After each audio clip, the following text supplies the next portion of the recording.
श्री गणेशाय नमः। अनंत चतुर्दशी का व्रत भाद्रपद माह के शुक्ल पक्ष की चतुर्दशी तिथि के दिन रखा जाता है।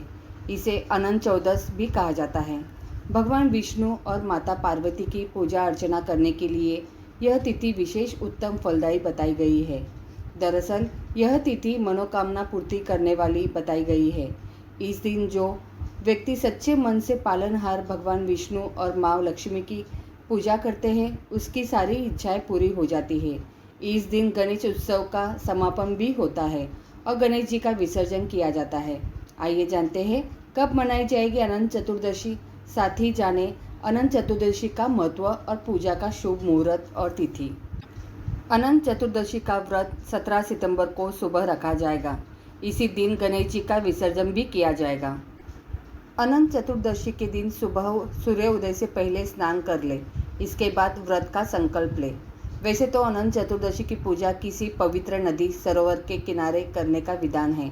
यदि आप किसी पवित्र नदी पर जा सकते हैं तो ठीक है, वरना आप चाहे तो अपने घर के मंदिर में भी पूजा अर्चना कर सकते हैं। पूजा के लिए सबसे पहले भगवान विष्णु की शेषनाग की शैया पर लेटे हुए प्रतिमा की स्थापना करें। इसके बाद एक डोरे ले और उसमें 14 बार गांठ बांध ले। इस डोरे को भगवान की तस्वीर के पास रख दे। डोरा रखते समय ओम अनंताय नमः मंत्र का जप करे। इसके बाद पुरुष अपने दाहिने हाथ में और स्त्री अपने बाएं हाथ में धागा बांध ले। इसके बाद अनंत चतुर्दशी की कथा का पाठ करे, क्योंकि इसके बिना आपको अपने व्रत का पूरा फल नहीं मिल पाएगा। और भगवान विष्णु और माता लक्ष्मी की पूजा अर्चना विधि विधान से करें। अंत में आरती करें और फिर ब्राह्मणों को भोजन जरूर कराएं। ब्राह्मणों को भोजन कराने के बाद परिवार के साथ मिलकर प्रसाद ग्रहण करें। अनंत चतुर्दशी आध्यात्मिक साधना के लिए एक महत्वपूर्ण दिन है। शास्त्रों के अनुसार इस दिन अपनी पढ़ाई शुरू करने वाले छात्रों को अपने विषयों का गहन ज्ञान प्राप्त होता है। धन की चाह रखने वालों को समृद्धि प्राप्त होगी और ईश्वरीय निकटता की इच्छा रखने वाले भक्तों को अनंत ईश्वरीय उपस्थिति का आशीर्वाद मिलेगा। प्राचीन किंवदंतियों के अनुसार अपने वनवास के दौरान पांडवों ने द्रौपदी के साथ अपने कष्टों को दूर करने और अपने खोए हुए राज्य और समृद्धि को पुनः प्राप्त करने के लिए अनंत व्रत का पालन करने की सलाह दी थी। माना जाता है कि इस व्रत का पालन करने से व्यक्ति की इच्छाओं के अनुसार स्थायी फल मिलता है। अनंत चतुर्दशी पर भक्त अनंत सूत्र बांधते हैं, जिसे भगवान विष्णु की उपस्थिति का प्रतीक माना जाता है। अनंत सूत्र में 14 गांठें होनी चाहिए। यह व्रत भौतिक सफलता और आध्यात्मिक मुक्ति दोनों प्राप्त करने का एक उत्कृष्ट साधन माना जाता है। विशेष लाभों के लिए 14 वर्षों तक लगातार व्रत रखने का सुझाव दिया जाता है। हिंदू धर्म में गणेश भगवान को प्रथम पूज्य देवता माना गया है। किसी भी नए कार्य की शुरुआत से पहले उनकी पूजा का विधान है। उनकी आराधना करने से जीवन में सुख समृद्धि का वास होता है। ऐसे में अनंत चतुर्दशी पर बप्पा की अर्चना से हर मनोकामना पूरी होती है। धार्मिक मान्यताओं के अनुसार बप्पा को विदाई देने से पहले पूरे परिवार के साथ उन्हें मोदक का भोग लगाना चाहिए। वही जिस धूमधाम से गणपति जी को लाया जाता है, ठीक वैसे ही नियमों के अनुसार उन्हें विदाई भी दी जाती है। इस दौरान कुछ खास बातों का ध्यान रखा जाता है, जिससे विसर्जन विधि के सफल होने की संभावना बढ़ जाती है। आइए जानते हैं अनंत चतुर्दशी की व्रत कथा के बारे में। एक बार महाराज युधिष्ठिर ने राजसूय यज्ञ किया। उस समय यज्ञ मंडप का निर्माण सुंदर तो था ही, अद्भुत भी था। वह यज्ञ मंडप इतना मनोरम था कि जल व थल की भिन्नता प्रतीत ही नहीं होती थी। जल में स्थल तथा स्थल में जल की भांति प्रतीत होती थी।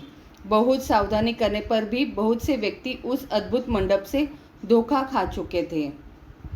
एक बार कहीं से टहलते टहलते दुर्योधन भी उस यज्ञ मंडप में आ गया और एक तालाब को स्थल समझ में उसमें गिर गया।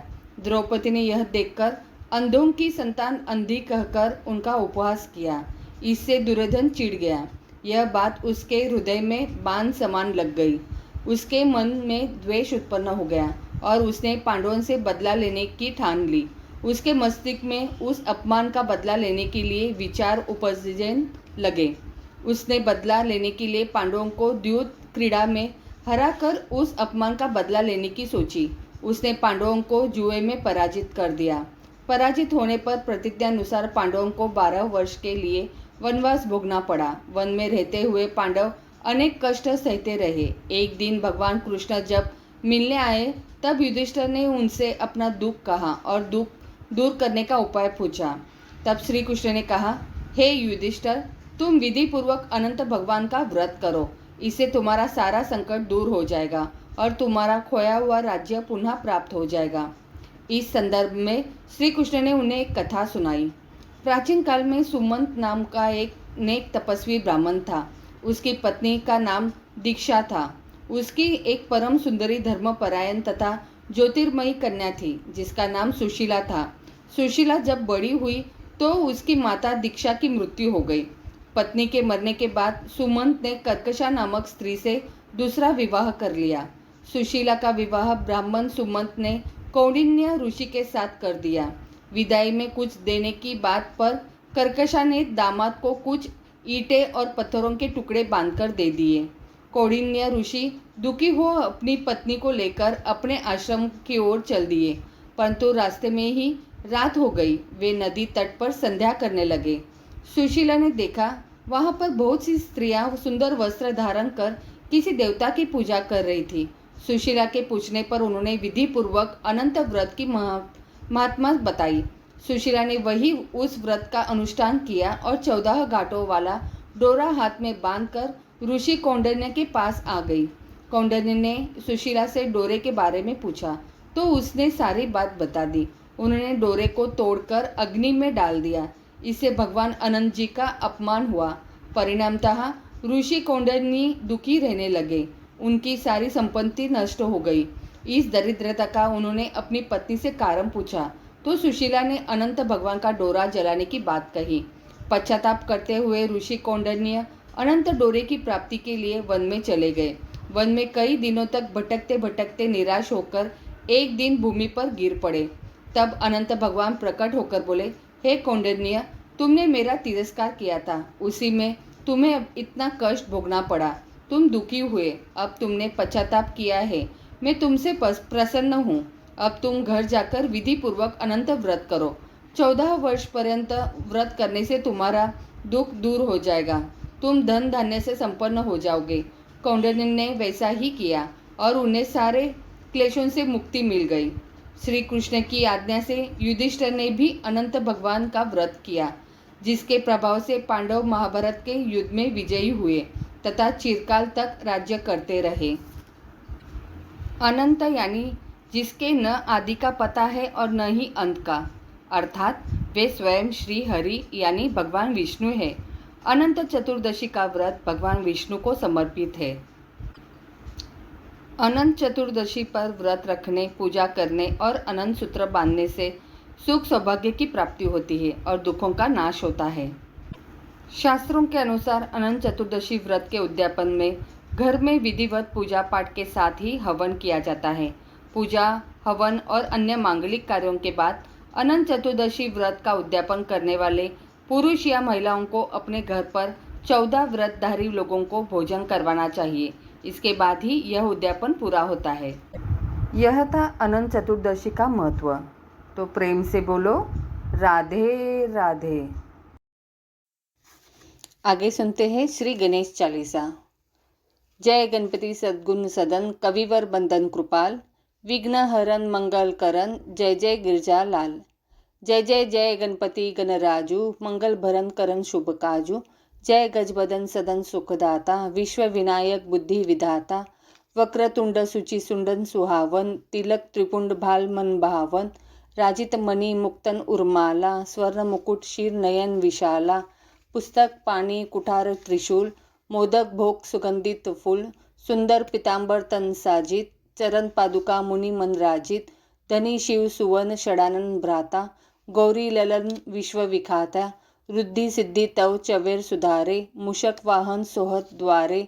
कहो जन्म स्वरूप कथा तुम्हारी, अति सुचि पावन मंगलकारी।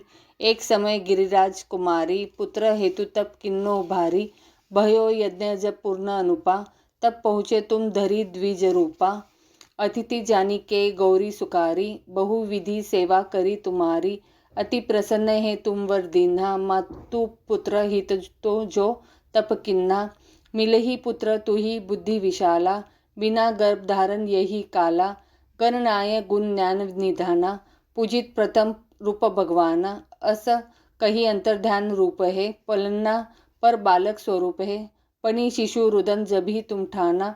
लखी मुख सुख नहीं गोरी समाना। सकल मंगल सुख मंगल गावही। नपते सुरन सुमन वर्षवाही। शंभु उमा बहुदान लुटावही। सुर मुनिजन सुत देखन आवही। लखी अति आनंद मंगल साजा। देखन भी आए शनि राजा। निज अवगुण गुणी शवनी मन माही। बालक देखन चाहत नाही। गिरजा कछु मन में भेद बढ़ायो। उत्सव मोर न शनि तुही भायो। कहन लगे शनि मन सकुचाई। का कहियो शिशु मोहि दिखाई। नहीं विश्वास उमा कर भयु। शनि सो बालक देखन कहियो। पड़ते ही शनि द्रुग कोण प्रकाशा। बालक सिर उड़ी गयो आकाशा।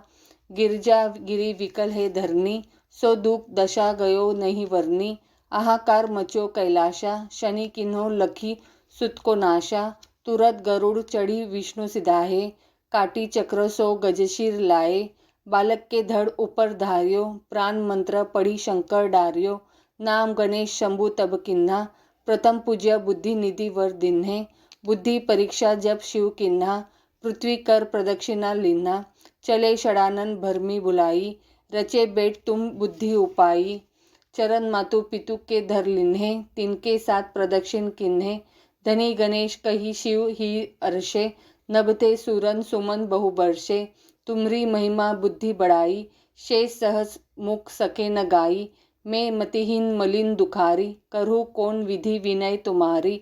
भजत राम सुंदर प्रभुदासा। जग प्रयाग ककरा व दुर्वासा।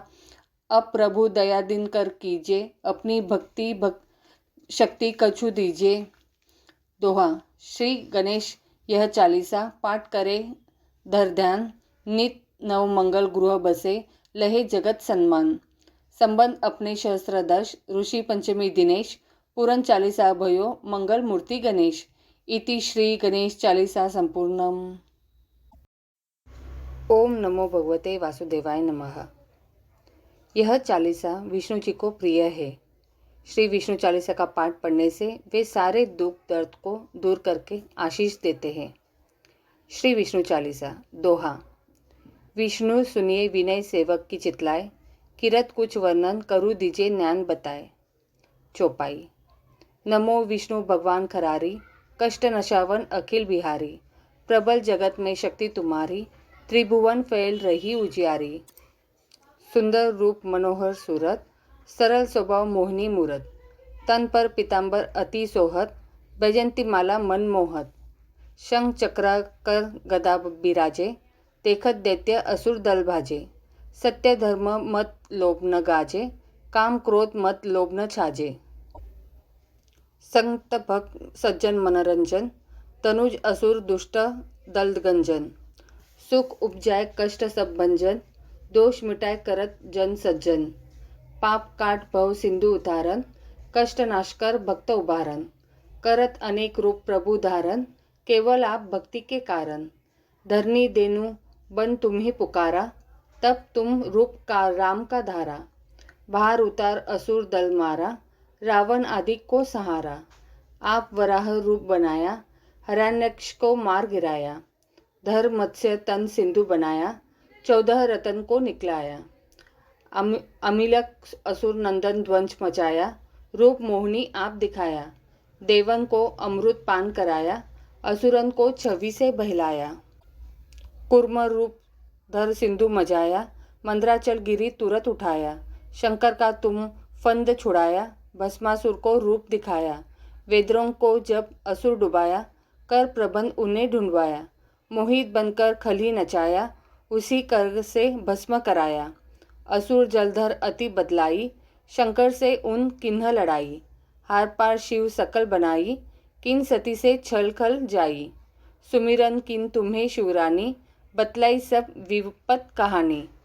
तब तुम बने मुनीश्वर ज्ञानी। वृंदा की सब सुरती भुलानी।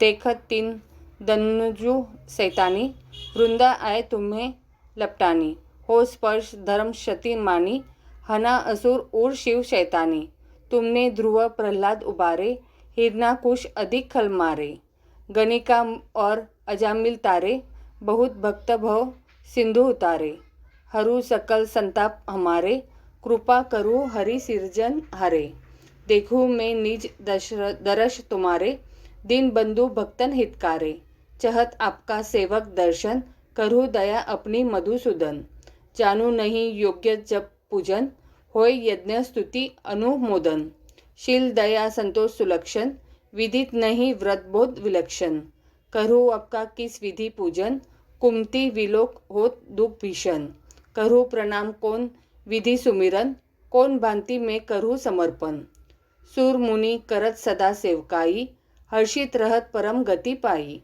दीन दुखित पर सदा सहाई, निज जन लावे अपनाई, पाप दोष संताप नशाओ, भव बंधन से मुक्त कराओ, सुख संपत्ति दे सुख उपजाओ, निज चरणजन का दास बनाओ, निगम सदा ये विनय सुनावे, पढ़े सुने जो जन सुख पावे। इति श्री चालीसा संपूर्णम।